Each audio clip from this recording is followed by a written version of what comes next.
여러분 안녕하십니까? 지난 16일에 발표된 새 정부의 첫 부동산 대책, 분당과 일산 등 1기 신도시 재정비 계획이 예상보다 늦은 2024년에 나올 걸로 발표되자 신도시 지역 민심이 들끓고 있는데요. 국민들이 이해할 거라는 국무총리의 말에 여론이 더 악화되자 대통령실이 직접 진화에 나섰습니다. 수도권 주민들에게 큰 영향을 미칠 신도시 재정비 정책이 우왕좌왕하고 있다는 지적이 나오고 있습니다. 이정은 기자입니다. 1기 신도시를 신속하게 재정비하겠다는 건 윤석열 대통령의 후보 시절 주요 공약이었습니다.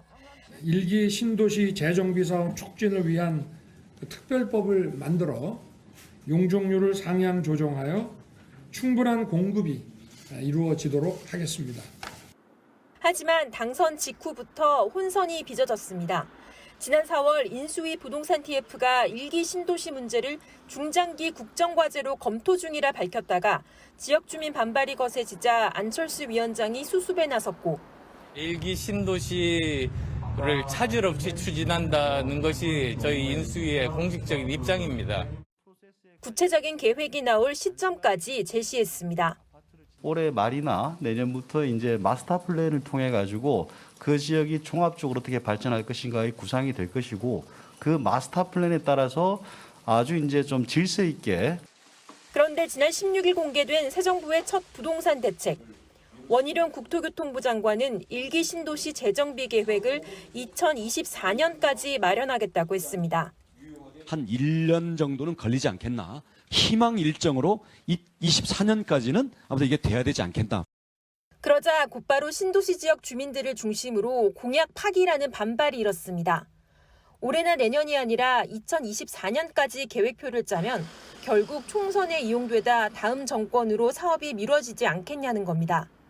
국민이 이해할 거란 오늘 아침 한덕수 총리의 말은 논란에 기름을 부었습니다. 전체 맥락에서 볼 때는 어느 정도 좀 국민들께서 좀 더 이해를 잘 해주실 수 있는 사항이다 이렇게 생각하고 있습니다. 김동연 경기도지사는 정부와 별개로 경기도 차원에서 재정비를 추진하겠다고 했고 민주당 신도시 특위도 2024년이 아닌 올해 안에 재정비 계획을 발표하라고 촉구했습니다. 여론이 나빠지자 최상목 대통령실 경제수석은 오늘 오후 예정이 없던 브리핑을 자처해 약속을 미뤘다, 공약을 파기했다는 건 전혀 사실이 아니라며 진화에 나섰습니다. 신도시 종합계획을 만드는데 보통 5년 이상 걸리는데 2024년까지 마련하겠다는 건 가장 빨리 신속하게 추진하는 결과란 겁니다. 취임 100일 기자회견에서 윤 대통령은 부동산 가격을 안정시켰다고 자평했지만 신도시 재정비처럼 집값에 큰 영향을 미치는 문제를 놓고도 우왕좌왕하는 모습을 보이고 있습니다. MBC 뉴스 이정은입니다. 자, 다음 소식 전해드리겠습니다. 횡령 의혹으로 물러난 김원웅 전 광복회장에 대해서 국가보훈처가 감사를 벌였는데 8억 원대 비리 혐의를 적발해서 김 전 회장과 임직원 4명을 조만간 검찰에 고발하기로 했습니다. 김 전 회장은 법과 원칙에 따라서 직무를 수행한 만큼 떳떳하다면서 감사 결과를 부인했습니다. 정동훈 기자가 취재했습니다. 2년 전 광복회가 성남시와 협약을 맺고 독립유공자를 소개하기 위해 낸 만화책입니다. 사업비는 10억 6천만 원. 광복회는 성남문화재단 전 직원이 추천한 인쇄업체 수의계약을 통해 사업을 맡겼습니다. 국가보훈처는 감사 결과 당시 선정된 업체가 제시한 금액이 다른 업체에 비해 90% 이상 비쌌는데도 김원웅 당시 회장이 납품가를 낮추는 조치를 하지 않아 광복회에 5억 원의 손해를 입혔다고 밝혔습니다. 또 김 전 회장 모친이 독립운동가 100인에 선정된 것도 문제라고 봤습니다. 전월선 이분은 페이지가 430페이지예요. 백범 김구는 290페이지예요. 그 사업 자체에 대해서도 고개를 갸우뚱하는 부분이 있습니다. 법인카드 사용에서도 식당에서 289건, 편의점과 빵집, 심지어 약값과 병원 치료비까지 김 전 회장이 2년여간 총 2,200만 원가량을 개인적 용도에 썼다고 보훈처는 판단했습니다. 보훈처는 김 전 회장과 임직원 4명을 업무상 배임과 사기 등의 혐의로 조만간 검찰에 고발한다는 방침입니다. 다만 김 전 회장이 지인 등 7명을 채용하면서 면접표를 사후에 작성하는 등 부정 채용 정황도 있지만 형사처벌은 어려워 고발하진 않기로 했다고 밝혔습니다. 김 전 회장 측은 이번 감사 결과에 대해 일일이 해명할 생각은 없다면서도 법과 원칙에 따라 직무를 수행한 만큼 떳떳하다고 밝혔습니다. 김원웅 전 회장은 광복회가 국회에서 운영하던 카페 수익을 개인 용도로 쓴 의혹 등으로 지난 2월 물러났고 이후 감사가 시작됐습니다. MBC 뉴스 정동훈입니다. 북한이 윤석열 정부의 비핵화 제안인 담대한 구상을 공개적으로 거부하고 윤 대통령을 원색적으로 비난했습니다. 비핵화는 우리 정부와 논의할 대상이 아니라는 겁니다. 심지어 우리 군의 미사일 탐지 능력도 조롱했는데 정부는 북한의 태도가 매우 유감스럽다는 입장을 내놨습니다. 엄지인 기자입니다. 윤석열 대통령의 담대한 구상 제안 나흘 만에 나온 북한의 답은 직설적이고 거칠었습니다. 핵을 버리고 개방하면 국민소득 3,000달러를 보장한다는 이명박 정부의 비핵 개방 3,000의 복사판이라고 평가절하하고 실현과 동떨어진 어리석음의 극치라고 깎아내리기까지 했습니다.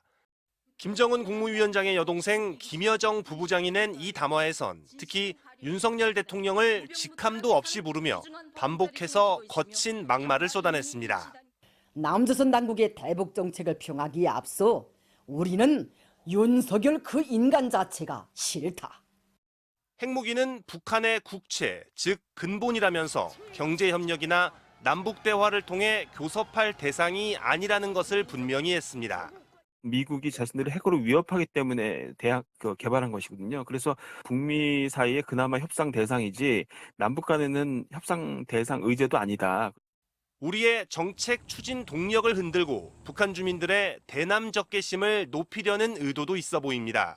어느 시각에 쫓겨날지도 모를 불안 속에 살겠는데 언제 그 누구의 경제와 민생 개선을 운운할 겨를이 있겠는가. 다음 주 본격 시작되는 한미연합 훈련을 빌미 삼아 탄도미사일 발사 등으로 도발 수위를 끌어올릴 거란 우려도 나옵니다. 정부는 북한이 무례한 언사를 이어가고 담대한 구상을 왜곡해 매우 유감스럽다며 자중하고 심사숙고하길 촉구한다고 비판했습니다.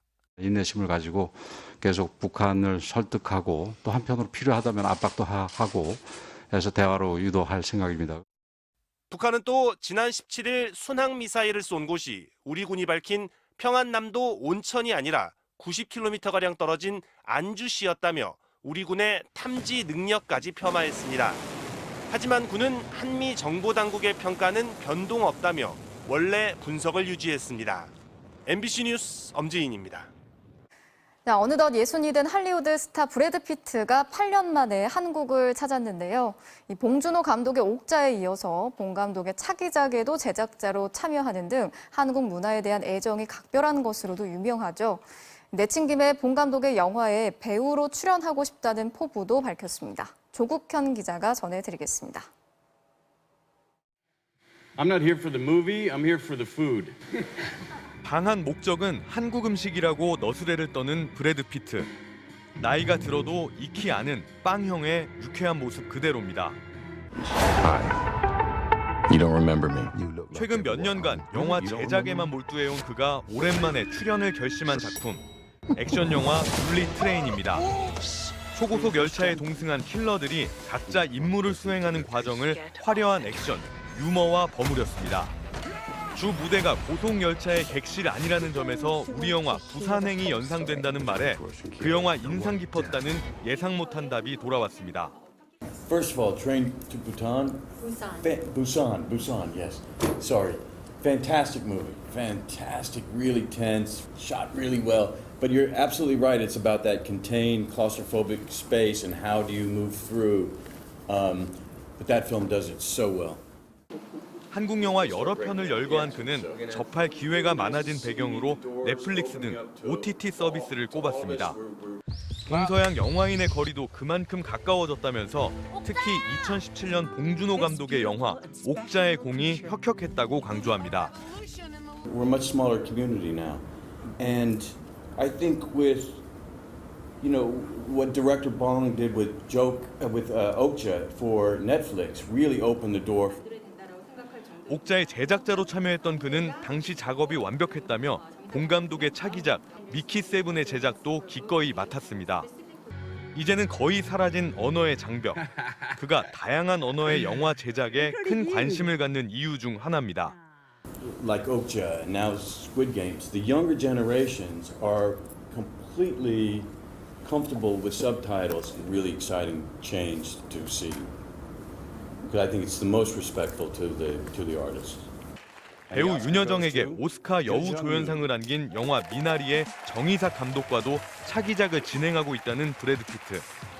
다만 배우의 피가 흐르는 그에게 제작자로만 참여하는 건 아쉬움이 남는다며 봉준호 감독 영화에서 꼭 연기를 하고 싶다는 의욕도 불태웠습니다. Director Bong, you know, like our top 5 in the world. I would love to work with Director Bong. I mean, as an actor, we've been really fortunate to. MBC 뉴스 조국현입니다.